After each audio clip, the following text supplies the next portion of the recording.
안녕하세요. 김노인 변호사입니다. 사인 증여라고 들어보셨나요? 사인 증여, 사망을 원인으로 증여를 받는 걸 얘기하는데요. 즉 증여자의 사망으로 인하여 효력이 발생하는 증여로서 생전에 미리 계약을 맺으나 그 효력 발생은 증여자의 사망 이후에 증여 효력이 발생하는 것을 말합니다.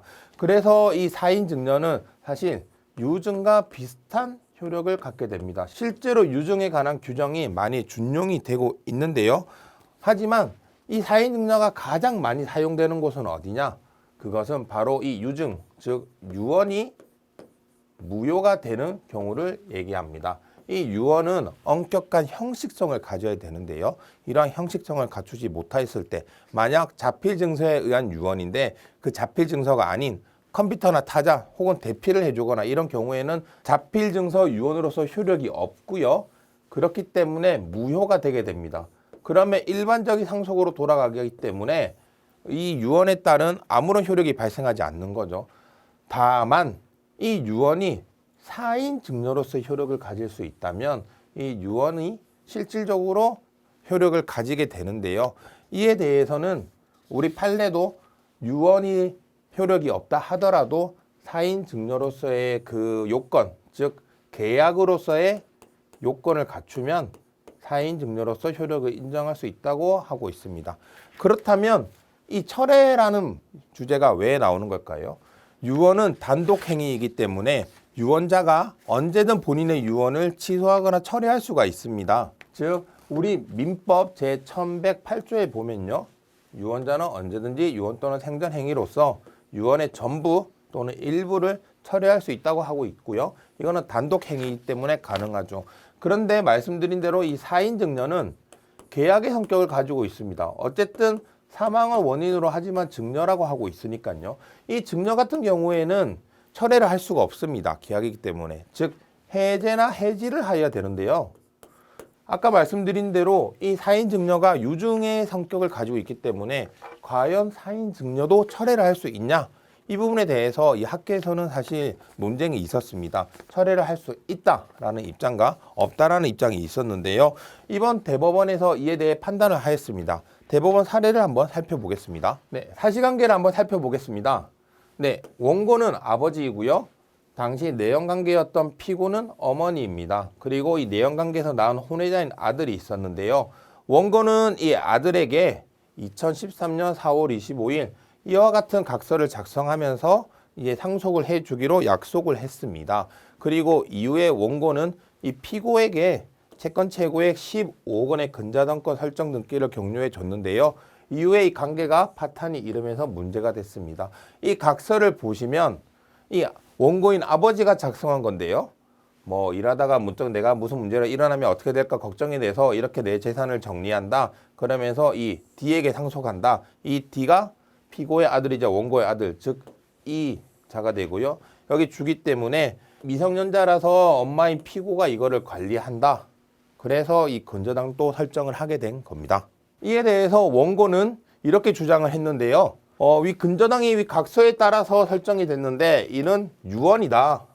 네, 이 아까 각서가 유언이다. 그래서 철회하겠다라는 주장을 했고요. 유언은 단독 행위이기 때문에 언제든 철회할 수 있다고 말씀드렸습니다. 그리고 만약에 유언이 아니라 사인 증여로 볼 여지가 있다 하더라도 명시적 의사표시가 없으므로 즉 받는 사람이 오케이 나 재산 받을게 라는 의사표시를 하지 않았기 때문에 사인 증여 계약이 성립하지 않았다. 이 사인 증여 계약은 청약과 승낙이라는 의사표시의 합치가 있어야 되거든요. 그리고 수증자 승낙 의사표시가 인정되더라도 서면이 아닌 묵시적 의사표시이므로 서면에 의한 사인 증여 계약이 아닌 미사인 증여 계약을 서면으로 해제한다는 주장을 했고요. 이에 대해서 우리 고등법원은 이와 같이 판단을 했습니다. 이 각서가 유언이냐? 이 유언은 엄격한 형식성을 갖추어야 되는데요. 특히 이거는 자필 증서이냐 유언으로 볼 수가 있겠죠. 근데 이 유언은 원고의 주소가 기재되지 않아서 요건을 갖추지 못했다. 즉 형식이 없다. 첫 번째 주장 유언이라는 주장은 받아들이지 않았고요. 두 번째 사인 증여라 하더라도 라고 했기 때문에 사인 증여인지를 판단했습니다. 이에 대해서 우리 고등법원은 사인 증여라고 판단을 했는데요. 뭐 여러 가지 내용들이 있지만 어쨌든 이 재산을 본인의 사망을 원인으로 준다고 했기 때문에 청약이 있었고 그리고 그에 따라서 승낙이 있었다. 그래서 사인증여 계약이 있었다고 인정을 했습니다. 그럼 마지막으로 이 사인증여에 대해서 철회를 할 수 있느냐? 원고 주장에서는 이제 해제한다고 했지만 이를 선회해서 철회라고 인정을 했습니다. 그래서 철회 규정인 사인증여에 준용될 수 있느냐에 대해서 판단을 했는데요. 뭐 이 법적인 문제를 쭉 늘어놨습니다. 근데 이 부분을 보시면 됩니다.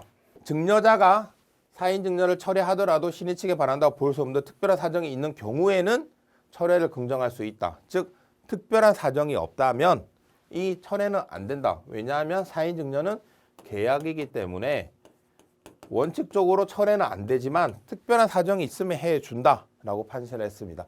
이에 대해서 대법원에 상고를 했는데요. 대법원에서는 앞에는 다 인정을 했습니다. 유언이 아니고 사인증여는 맞다. 그리고 사인증여에 대해서 이러한 거는 맞다. 다만 철회 여부, 철회 가능 여부에 대해서 고등법원과 다른 판단을 했는데요. 사인증여는 증여자의 사망으로 인해 효력이 발생하는 무상행위로서 실제 기능의 유증과 다르지 않고 최종적인 의사를 존중할 필요가 있다. 그렇기 때문에 특별한 사정이 없는 한 유증의 철회에 관한 이 규정이 사인증여에 준용된다고 해석하면 타당하다. 즉 특별한 사정이 없으면 원칙적으로 철회가 가능하다고 한 겁니다.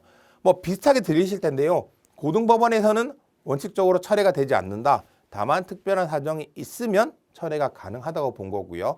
대법원에서는 원칙적으로 철회가 가능하다. 다만 특별한 사정이 있으면 철회가 되지 않는다라고 본 겁니다. 물론 이 사건에 있어서는 결론적으로 어쨌든 철회가 됐기 때문에 다른 판단을 하지는 않았지만 이렇게 사인증여 같은 경우에도 이 사인증여를 한 계약자가 철회를 할 수 있다는 거, 판례로 정리됐다는 점을 확인하시면 될 것 같습니다. 이 유언을 하시고 나서 그 유언이 효력을 잃게 되면 그 형식을 갖추지 못해서 무효가 되면 이 사인증여로 볼 수도 있는데요. 이 사인증여 같은 경우에도 유언과 같이 생전에 철회가 가능하다는 점 다시 한번 확인하시면 좋겠습니다. 네, 이상 김도민 변호사였습니다.